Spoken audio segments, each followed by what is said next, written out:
semaine des formations, madame, monsieur, bonjour, bonsoir, le journal des titres, bienvenue. Plus de 20 personnes ont perdu la vie et une quarantaine d'autres blessés samedi lors d'une explosion d'un camion-citerne à Miragoâne. Le Conseil présidentiel de transition CPT, dans ce communiqué, a salué la mémoire des victimes de l'incident survenu le 14 septembre à Miragoâne. Il appelle à la mobilisation des pouvoirs publics pour s'engager au renforcement des mesures de gestion des risques dans le pays. Le porte-parole de l'institution policière dans le Sud, inspecteur Pierre-Yves Lesage, a annoncé lundi l'arrestation de plus de 600 individus et la saisie de plus de 15 armes à feu entre le 1er juin au 15 septembre 2024 lors d'une conférence de presse.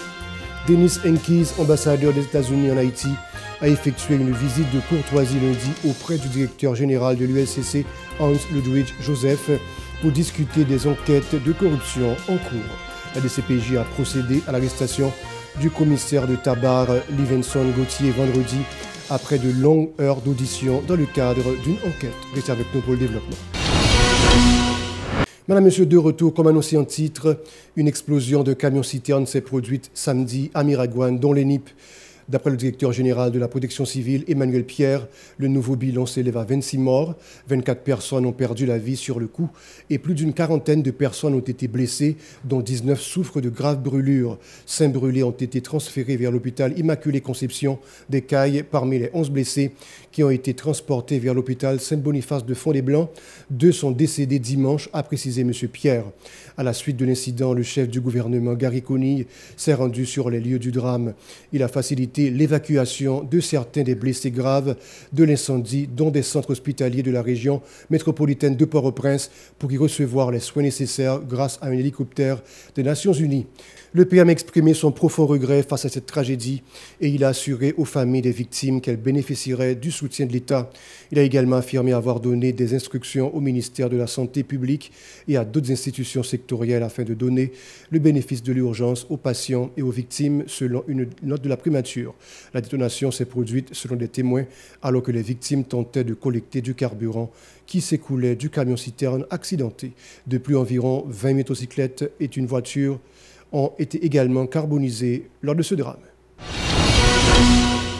Le CPT, dans un communiqué, a salué la mémoire des victimes de l'incident survenu le 14 septembre dans la zone de Miragoâne. Il a appelé à la mobilisation des pouvoirs publics pour définir les contours d'un engagement à appliquer visant à renforcer les mesures de gestion des risques sur l'ensemble du territoire national. Le CPT a affirmé que l'argument de la fatalité ne doit pas empêcher à l'État, dans toutes ses composantes, de se pencher avec conscience et sérieux sur la réduction de vulnérabilité de la population face aux risques majeurs, qu'ils soient naturels ou d'origine humaine. Par ailleurs, le conseiller président Leslie Voltaire, représentant de Famille Lavalas, est rentré en Haïti après un séjour de près de 2 mois en République dominicaine pour des suivis médicaux. 618 individus ont été arrêtés et plus de 15 armes à feu confisquées lors des opérations policières dans le département du Sud entre le 1er juin au 15 septembre 2024, a annoncé le porte-parole de l'institution policière dans le Sud, l'inspecteur Pierre-Yves Lesage. Écoutons-le au micro de notre correspondant des Cailles, Franzo Laguerre. Sorti 1er juin pour arriver 15 septembre.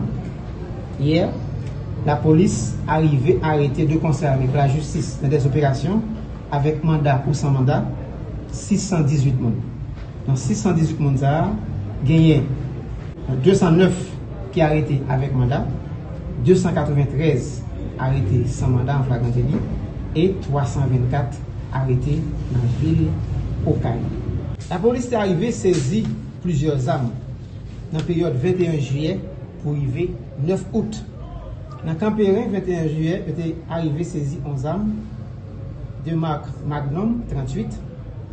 Était saisi 11 armes également dans le même Campérin dans date d'août août qui c'est un calibre 9 mm modèle Janine.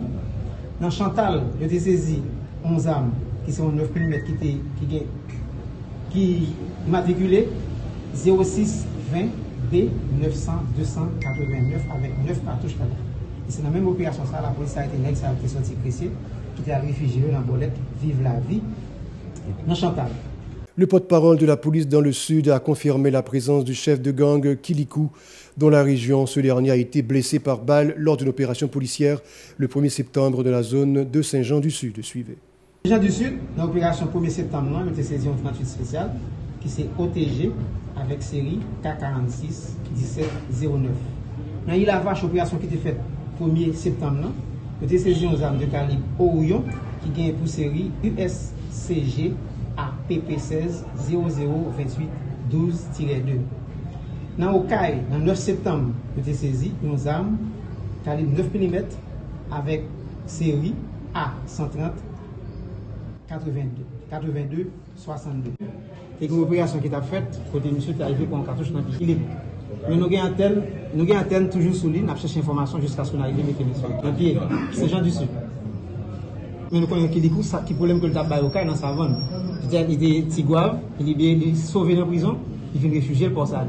Pour ça, lui étant, par contre, c'est la médecine pour jeune, mais la police qui antenne sur monsieur. Nous avons cherché information pour qu'il mette sur lui le plus tôt que possible. Là, j'aime beaucoup contre lui. De couleur vert. Denis B. Ankis, ambassadeur des États-Unis en Haïti, a effectué lundi une visite de courtoisie auprès du directeur général de l'unité de lutte contre la corruption USCC, Hans Ludwig Joseph. Ils ont discuté des enquêtes de corruption en cours ainsi que de la coopération entre les différents organes d'enquête des Américains et de l'USCC. La DCPJ a procédé à l'arrestation du commissaire de Tabar, Livingston Gauthier, vendredi, après de longues heures d'audition dans le cadre d'une enquête. Il est soupçonné d'avoir entretenu des rapports avec des membres de gangs armés de la région métropolitaine de Port-au-Prince. En réaction à son interpellation, un mouvement de protestation a été organisé par des résidents de la commune pour réclamer sa libération. Les manifestants affirment que le commissaire de Tabar a été épargné des attaques des bandits armés grâce à la présence de Livingston Gauthier.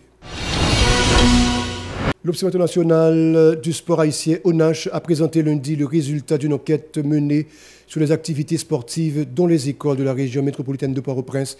Le vice-président de l'ONACH, Roosevelt Mathieu, dans sa présentation a indiqué que seulement 43,3% des écoles de la région disposent d'espaces adaptés à la pratique du sport. Cependant, ces mêmes espaces servent de cours de récréation pour les élèves.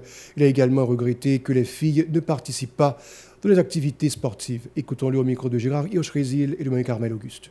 Pour dire qu'il faut que nous soyons capables de fournir à l'État des informations pertinentes. Pertinentes sur qui ça, sur la pratique du sport scolaire. Mais en plus de cela, toujours, l'infrastructure qui est là, est-ce qu'ils répondent pour nous pratiquer le sport. Donc, ils avaient que me penser que, à partir de rapport ça, nous allons connaître est-ce que nous sommes capables de développer une base de données sur le sport scolaire. Nous allons repérer quelques écoles qui sport fait. Nous allons parler de sport physique, sport cérébraux, des jeux cérébraux, et des jeux de société que nous ne pas tellement trésorier. Mais nous avons tout, une alternative de cartographier l'infrastructure, mais qui n'est pas là, mais qui a fini bientôt. Et puis, on plaidoirie de faire pour que les compétences qui sont dans sa déclaration qui est ce qu'il et comment nous devons agir ça. Donc, je pense que nous permettons que nous prenions des données quantitatives et qualitatives, nous allons analyser.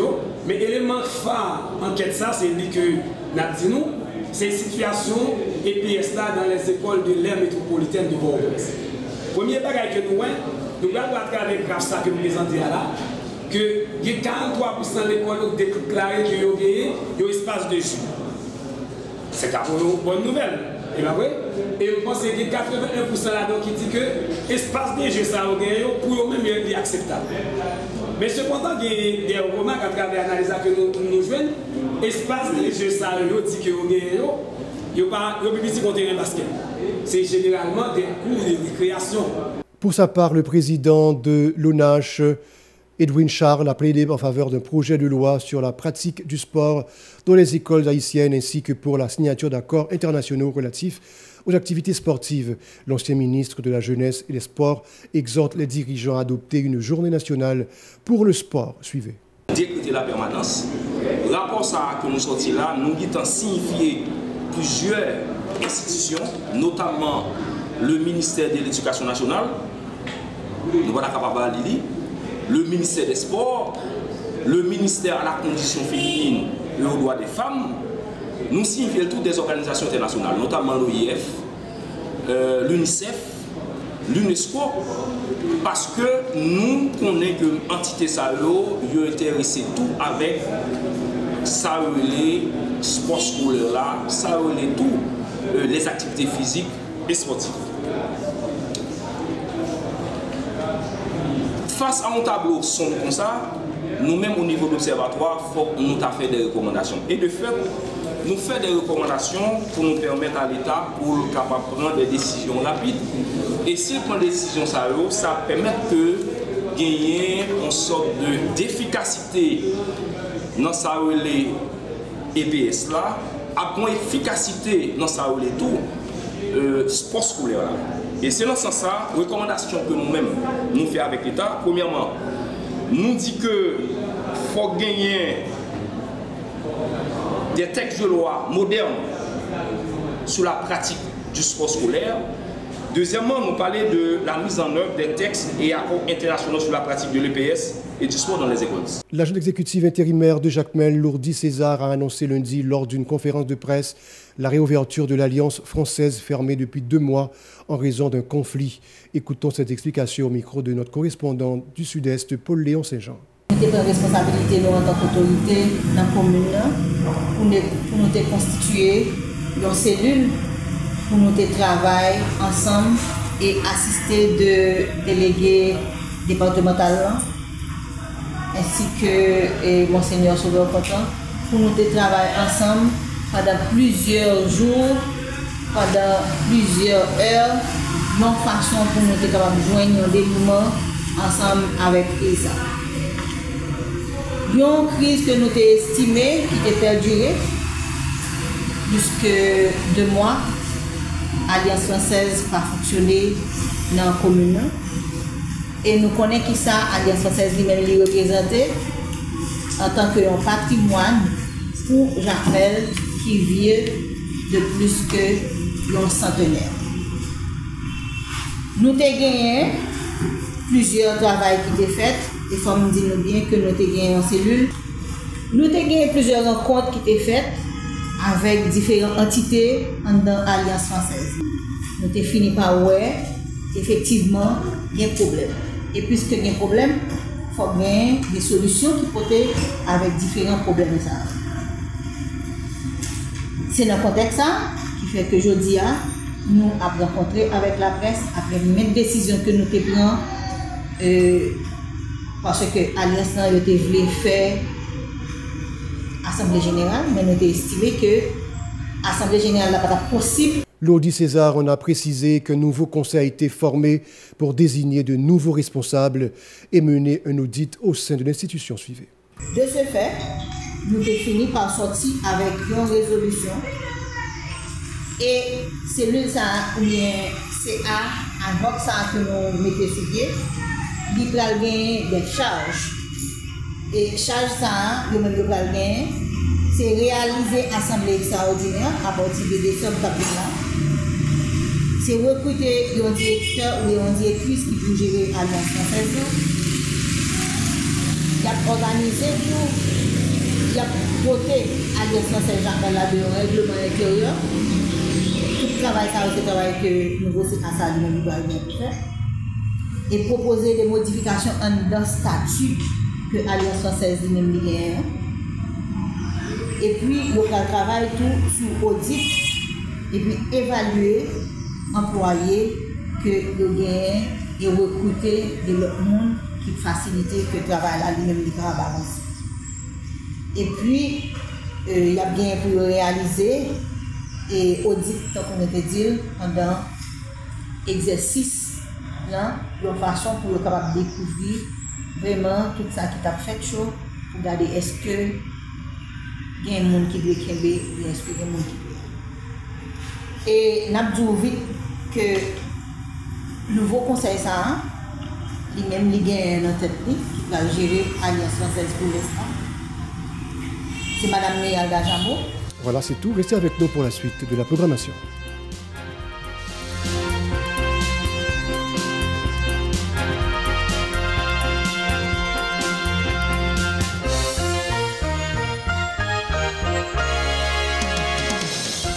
Si vous jugez que cette vidéo est intéressante, n'hésitez pas à liker et partager la vidéo. Et surtout, n'oubliez pas de vous abonner à cette chaîne et activer la cloche de notification pour ne pas louper aucune de nos vidéos.